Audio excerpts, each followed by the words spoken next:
La pandemia del COVID-19 ha generado en Costa Rica una gran cantidad de consecuencias negativas. Cientos de miles de costarricenses han perdido su trabajo, han visto reducidos dramáticamente sus ingresos. Cientos de miles de emprendimientos de todo tamaño han básicamente reducido sus operaciones, muchos de ellos han tenido que cerrar. Los ingresos tributarios para el gobierno se han visto reducidos sustancialmente. Los ingresos de la Caja Costarricense del Seguro Social están siendo afectados y van a ser afectados conforme más se extienda este nivel de desempleo que hoy nos está angustiando a todos los costarricenses.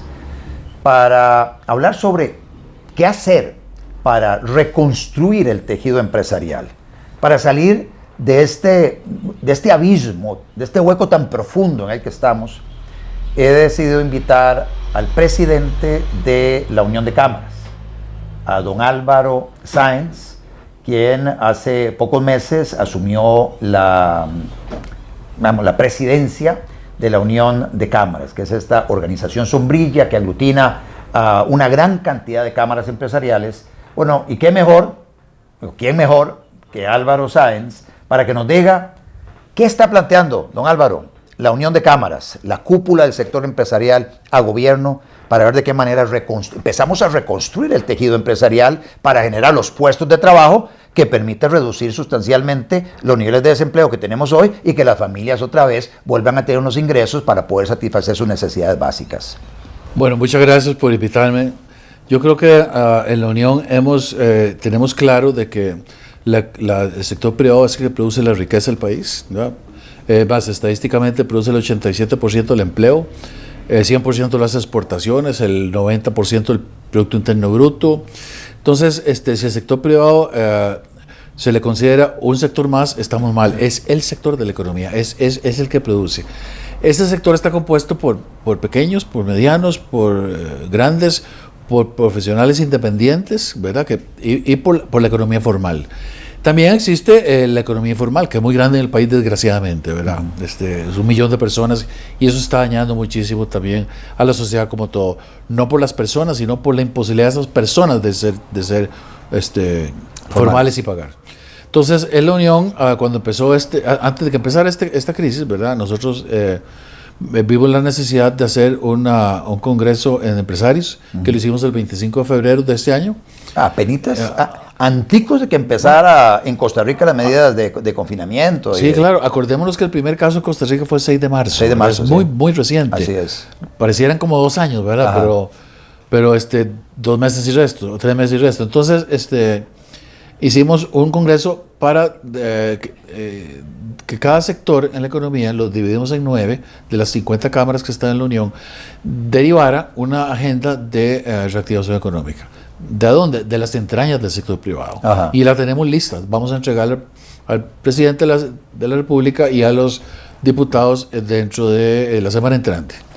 Pero te interrumpo ahí un segundito. Eso era para...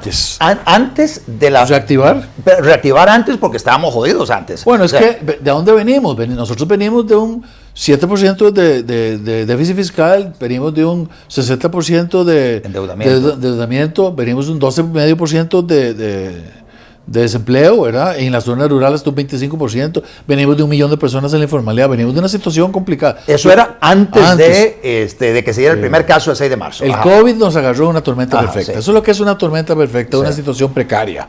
Es más, lo dijimos en la Unión, nosotros estamos al borde de un precipicio fiscal. Entonces, ¿qué hicimos? Bueno, ahora entró el COVID, ¿verdad? Y esas normas que vamos a entregar siguen siendo válidas porque siguen siendo problemas estructurales de la economía nacional. Así es. Todas esas 140 medidas que vamos a proponer, que tienen 2 condiciones, una que sean sectoriales y otra que sean cosas que se pueden hacer en 2 años. Ajá. No de 20 años, no hay tiempo, el empleo se ocupa ya. Entonces son básicamente acciones para que el gobierno y los diputados, entendiendo por ejecutivo y también el legislativo, acometan en los 2 años que quedan de esta administración. Correcto. Y lo hagan, porque también tenemos una lista de cosas a los diputados que por favor no lo hagan. Ayúdame, compadre, ¿verdad? Claro, también. No lo hagan porque van a entrabar mal la producción. Claro. Hay mucha ocurrencia en la Asamblea. Entonces, entró el COVID, lo vamos a entregar, siguen siendo válidos. Entonces, ahora estamos en una situación donde la Unión decidió invitar a 6 economistas de prestigio del país, sí, para relanzar lanzar una serie de recomendaciones en 3 temas: macroeconómico, de comercio internacional y de productividad, sí, para ayudarle en la emergencia, ¿verdad? Que esto no se llama la gran enfermedad, se llama la gran reclusión. Nos recluyeron a todos, ¿verdad? ¿Qué pasa cuando usted recluye en economía? No produce. Así y como dijimos antes, toda la producción es privada, pues no hay producción. Sí. Y deriva todo lo demás. Entonces, estábamos muy preocupados porque esta agenda de temas se le propuso al gobierno, y un gobierno que está en una situación endeble fiscal, muy endeble, ¿verdad? Que tiene solo 3 formas de financiarla, desgraciadamente. Una es más ingresos, que mata, es meter más impuestos, ahora es matar lo que queda. La otra es disminución de gastos, que lo hemos dicho muchas veces, que puede ser venta activos, corte gasto, etcétera. Y la otra es endeudamiento, que es lo que están haciendo. Y la otra que nos preocupa mucho es lo que se llama monetarización de deuda, y eso es inflación, y eso, sí, es descalabro total. Pero el gobierno también está descartando una opción interesante, que es la venta de activos valiosos ahorita, y la explotación de recursos naturales. Bueno, sí, claro. Que el gobierno dice, no, sí, tenemos gas natural, pero no lo vamos a tocar. Sí. O tenemos oro allá en Cruzitas, claro, y no lo vamos a tocar. Claro, bueno, es verdad eso. Sí. Pero lo que estamos diciendo es, venda activos, pero venda activos de verdad. Sí, no. O sea, no me venda, voy a vender VIXA, no, venda el Banco Costa Rica. Sí. Venda Colby, Delicia, que vale plata. Así es. No venda Fanal, saca el CNP, o sea, sí. Hablemos en serio, ¿verdad? Así es. Porque lo que va a hacer es parches, y aquí nos ocupan parches. Entonces, esa gente de economistas hemos acompañado al ministro de la Hacienda, a la ministra de Planificación, para ayudarles a eso, y realmente hemos encontrado oídos, ¿verdad? Han acogido bastante de las cosas. Claro, son temas de deuda por ahora, ¿verdad?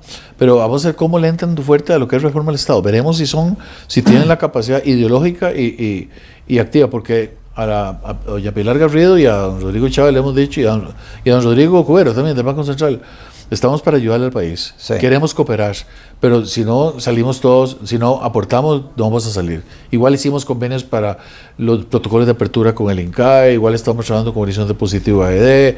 O sea, toda la empresa privada está tratando de apoyar a un Estado costarricense que tiene que moverse.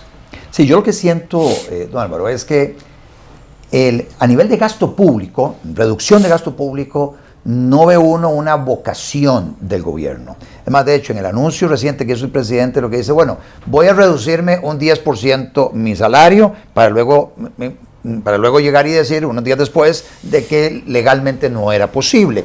Pero no vemos que hayan disposiciones para, por ejemplo, reducirle el salario a funcionarios públicos que no están trabajando, porque hay una gran cantidad de funcionarios públicos que del todo no están trabajando. Algunos dicen, es que estamos teletrabajando. Bueno, la realidad es que hay una gran cantidad de trabajos en el sector público que no son teletrabajables, y no los están teletrabajando. Entonces, pero están recibiendo el 100% del salario. Con una situación adicional, y es que si estaban endeudados, los bancos les corrieron los pagos que tenían que realizar, entonces están muertos de risa, porque además a nivel de flujo de caja están con más dinero disponible y sin trabajar. Se ha planteado también lo de eliminar el salario escolar. Creo que ustedes han planteado también impuestos a salarios de personas del sector público más allá de millón y medio, 2 millones. Que no sean seguridad y salud. Que no sea seguridad de salud, pero no vemos allá el tema que han venido hablando de la ley de empleo público, que ya viene, pero no viene, el tema de la fusión de entidades públicas, el cierre de algunas, eliminar la desconcentración máxima de otras, etcétera, pero que ya viene y no viene. Pero a ver, el presupuesto nacional, alrededor del 50%, yo pregunté, bueno, ¿cómo hacemos para bajar gastos, ¿verdad? Sí. Los economistas, 50% del presupuesto salarios. Y el otro como 45% son transferencias que se transforman en salarios. Así es. Entonces, tenés un más de 95% de salarios. Entonces, ¿qué es lo que hay que hacer? Bueno, transferencias, universidades, Poder Judicial, agilicen, corten gastos, Vean a ver cómo, pero tienen que cortar gastos, ¿verdad? Pero se les toca. ¿No vio el brinco que pegaron con el colmo en esta situación con los pluses, que no lo tienen este año? Y ya estaban bajo la ley de fortalecimiento de las finanzas públicas, reducidos, y aún así brincaron. Sí. O sea, yo les digo, vea, en lo que habíamos dicho, nosotros no estamos en contra de los funcionarios públicos para nada. Lo que pedimos dos cosas. Una es solidaridad, porque hay mucha gente sin salario y con hambre en el país. Así mucha gente. No se vale. Y la otra es, aporten porque si no el déficit va a ser tan grande que nos va a descalabrar a todos. Ajá. Y van a verlo. Nosotros lo predijimos en abril. Van a verlo a fin de año, cuando el gobierno y la caja estén en serios aprietos. Sí, este punto, Álvaro, es muy importante porque pareciera que hay una gran cantidad de funcionarios públicos que no están teniendo, digamos, la conciencia de lo que va a suceder, o lo que está sucediendo ya, pero lo que va a suceder en estos siguientes meses. No. Si usted tiene el sector privado paralizado, significa que no hay transacciones económicas y eso significa que no hay impuestos de valor agregado, impuestos de importación, impuesto de renta, no hay impuesto selectivo de consumo, no hay impuestos que recibe el gobierno para pagar sus gastos operativos. Sí, pero no es nada diferente que si el papá o la mamá de una casa pierden el trabajo. Ajá. Y los hijos de qué van a comer, es lo mismo. Ajá. ¿Verdad? Y se pierde la fuerte ingreso, ¿verdad? Ahora, vamos a ver, la economía tampoco está muerta, ¿verdad? La economía está trabajando, hay muchas sectores económicos que están bien, sí. La parte de farmacéutica, sí. La parte de abarrotes, de abarrotes, de comida, zona franca, está exportando, y nosotros hemos, en el manejo de la pandemia, que el gobierno lo ha hecho muy bien, hemos tenido 3 ventajas económicas muy importantes. Una ventaja económica es la imagen del país ha permitido que inversión extranjera directa de Centroamérica ya venga para Costa Rica, y ya viene, ¿verdad? Porque aquí el manejo es muy democrático, es mejor, y se han hecho muy eficientes. Entonces va a venir mucha inversión extranjera rápido. La segunda es que apenas se abre el turismo, que se va a abrir pronto, aunque sea con testeos a nivel de aeropuertos de origen, ¿verdad? Ya hay charter lleno para venir a Costa Rica, contratados en Europa y Estados Unidos que quieren venir, que está pasando aquí, seguro aquí. Eso es una ventaja. Cuando tengamos, ya sea por intervenciones farmacológicas o por mediciones oportunas del virus o por vacuna, aquí va a haber un boom turístico inmenso. Y la tercera es interesante. Por ejemplo, Ecuador que tuvo una incidencia fuerte, ¿verdad? Sobre todo en Guayaquil, reflejó una imagen terrible en Europa. Pues resulta que estaban botando entre 15, 20, 25 contenedores de banano al mar por día. Sí. Y aquí no se perdió ni uno, más bien todo el banano de Costa Rica lo compran por la imagen. Entonces, eso ayuda mucho, ¿verdad? Hay otros sectores que están muy afectados, evidentemente, la hotelería. Y sobre todo la hotelería se quedó sin materia prima. Es como ser una fábrica. No hay turistas, me mataron. Así es. Y restaurante y comercio. Entonces, nosotros tenemos que entender, por eso esto de los economistas tiene esas fases, la macroeconomía, comercio exterior y la productividad, porque que esto es un problema mundial, ¿verdad? Entonces nos va a afectar, porque los mercados mundiales se nos cerraron y Costa Rica tan abierto como está, tenemos problemas, y el mercado mundial más grande no solo es agrícola, sino el turístico, entonces todo esto está cerrado y eso pues va a costar arrancarlo. Lo que hemos dicho todo es que nosotros tenemos que lograr es que las empresas pequeñas y medianas, que es el 70% del parque empresarial de este país, así 70% tiene menos de 5 empleados, logre sobrevivir. Eso es importante. Claro. Es importante que la gente lo tenga claro. Sí. 70%, oigan bien, 70% de todas las empresas del país tienen menos de 5 empleados. Y otra cosa importante, solo un ejemplo, encadenamiento productivo agrícola, por ejemplo, inmenso con restaurantes. Ajá, claro. Bueno, otro encadenamiento inmenso que poca gente lo conoce. Las pequeñas y micros empresas de este país, el año pasado le vendieron al régimen de zona franca, ¿verdad? En condiciones normales de empresa nacional, $2.300 millones. A la pucha. ¿Entiendes? Entonces, esos son encadenamientos valiosísimos. Claro. Entonces, ¿qué sucede? Todos esos encadenamientos hay que aprovechar, por eso la productividad. Entonces, las empresas de este país tienen que sobrevivir, porque al final de esta pandemia queremos encontrarnos, y lo hemos dicho varias veces cuando me preguntan cómo se reactiva la economía. Desde el año pasado, cuando el gobierno paradójicamente estableció un mes de la reactivación económica, que me pareció ¿cómo le podemos decir? Me hizo gracia, la verdad. Bueno, el año pasado que dijeron. En junio de la activación. Sí. Yo la pregunta que me hizo otro economista me dice, ¿y qué le preguntaría del gobierno? Pregúntele dónde está el botón para estriparlo, yo de la reactivación, ¿verdad? Sí. Bueno, volviendo al tema en este momento sí tenemos una necesidad de reactivar empresas, ¿verdad? Y urgente. O revivir empresas, ¿verdad? Entonces aquí lo que tenemos que hacer es lograr que tengamos al final de esta pandemia, dentro de 2, 3, 4 meses, un hospital de empresas y no un cementerio de empresas. Claro. Hay un tema que tiene que ver con los ingresos tributarios que se han venido abajo, como mencionábamos al inicio, que va a hacerle difícil al gobierno, digamos, tener dinero para pagar inclusive sus gastos básicos, salarios, inclusive hasta aguinaldos. Habrá que ver de dónde saca la plata el gobierno en ese momento para pagar aguinaldos a finales del año. Pero por otro lado, siento que hay un incremento en la informalidad, producto de importaciones que no se están en estos momentos revisando, por lo menos la información que yo tengo, que no se están aforando adecuadamente, que se está haciendo más desde la distancia, y entonces eso está abriendo las puertas a que haya mucha más evasión en la importación de diferentes bienes hacia el país, afectando la ya de por sí maltrecha economía formal. O sea, sobre ese tema, ¿han podido ustedes hablar algo con el gobierno? Por ahí se hablaba de los escáneres, por ahí hemos hablado de aprovechar lo que se hace en otros países con las declaraciones.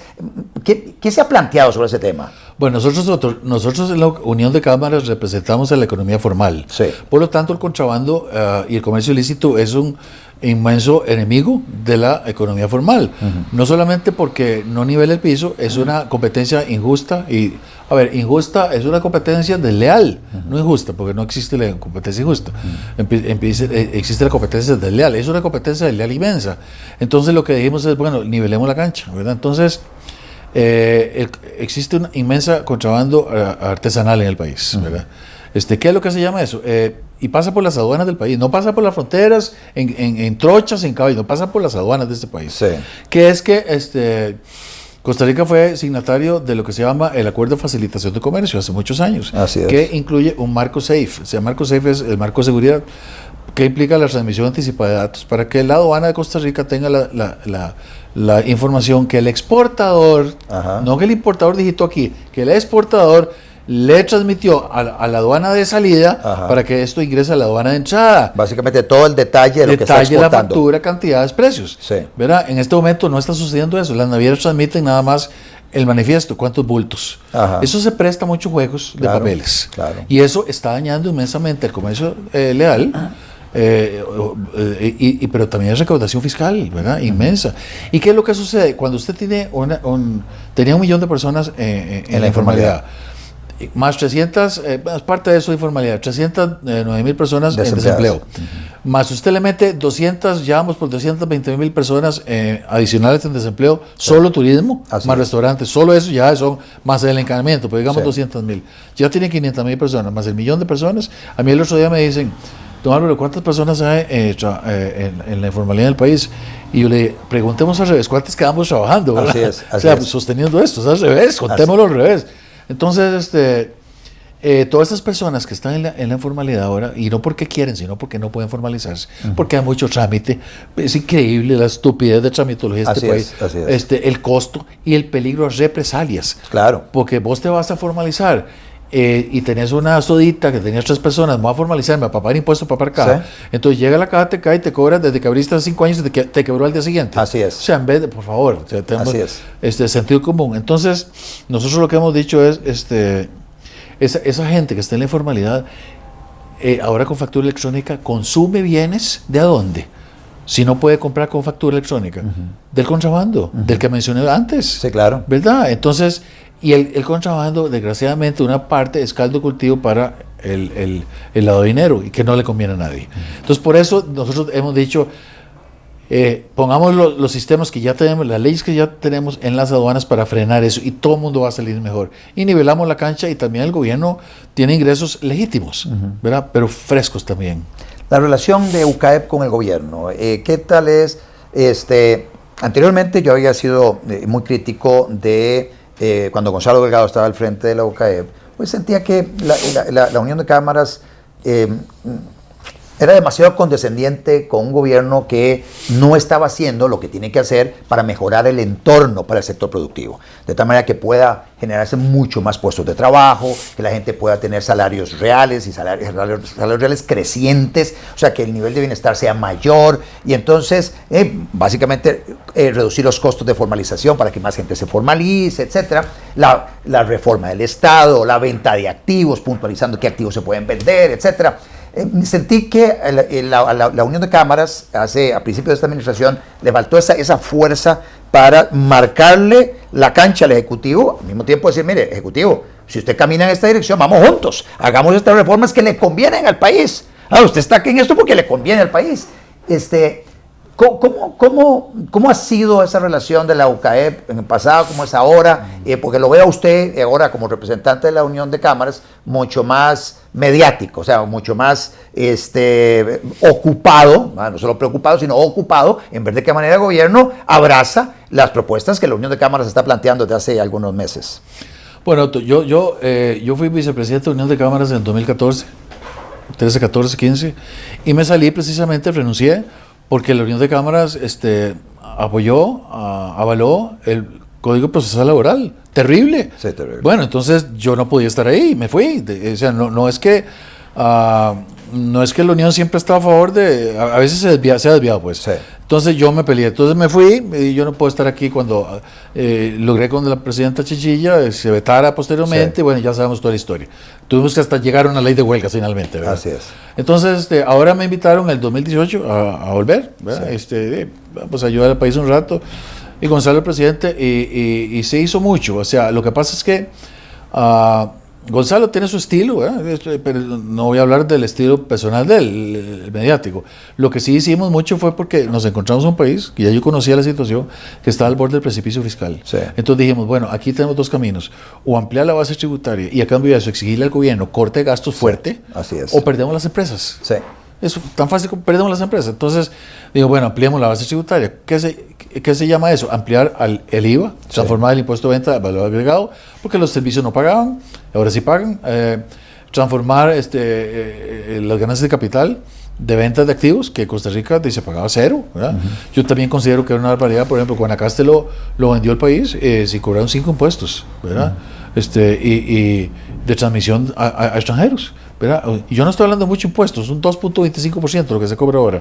Pero en la primera venta, en la primera después venta, es el 30%. Sí, no, después es el 15% de la utilidad. El 15% de la utilidad, sí. Nada más, 15% de la utilidad. Sí. Si la utilidad es cero, como está ahora, no pagan nada. Así es. Entonces, ¿por qué? Porque después todas estas playas y todo, desarrollos inmensos, llegan y piden acueductos y carreteras y todo no hay plata, ¿verdad? Tampoco así.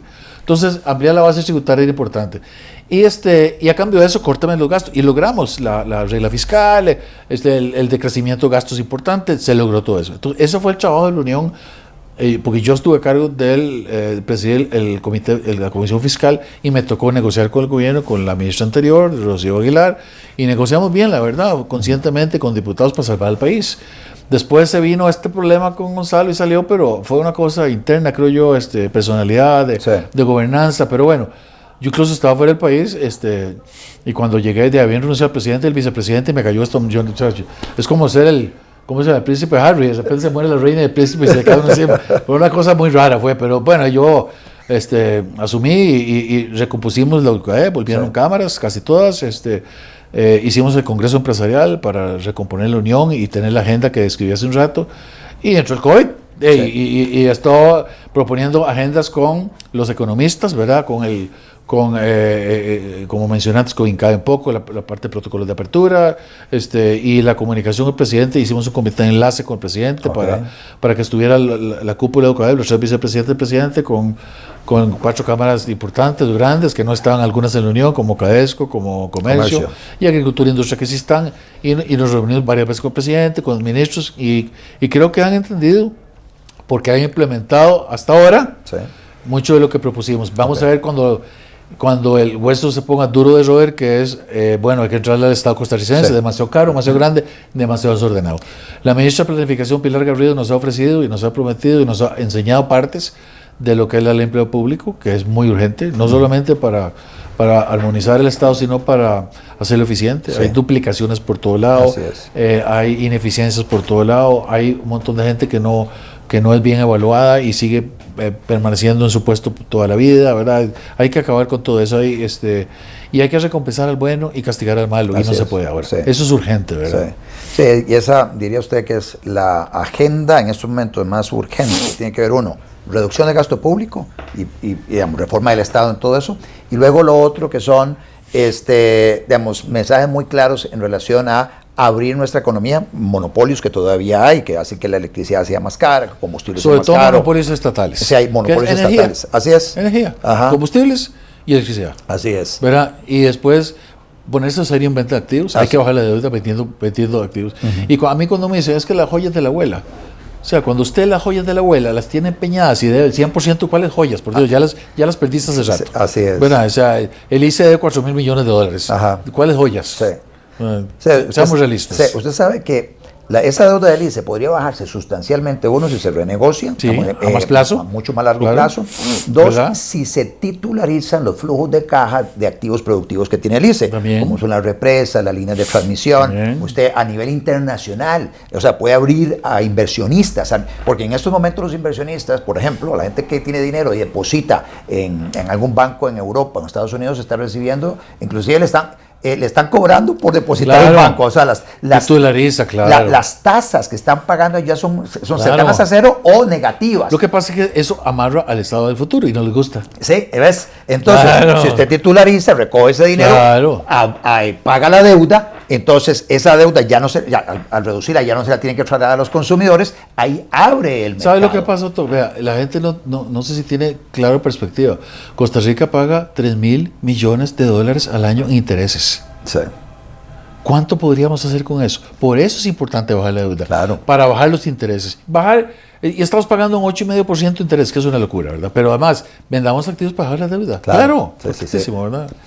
Un último mensaje, Álvaro Sáenz, presidente de UCAEP, en estos días de COVID y el reto monumental que tenemos en estos siguientes 2 años, el resto de segundo tiempo, la administración del presidente Carlos Alvarado Quesada, donde estamos en este barco todos juntos. Y entonces él es el capitán formal, presidente, pero tiene en la unión de cámaras y en usted hoy al frente de la UCAEP, un apoyo necesario para que juntos, gobierno, sector privado, veamos a ver de qué manera salimos de este atolladero en el que estamos.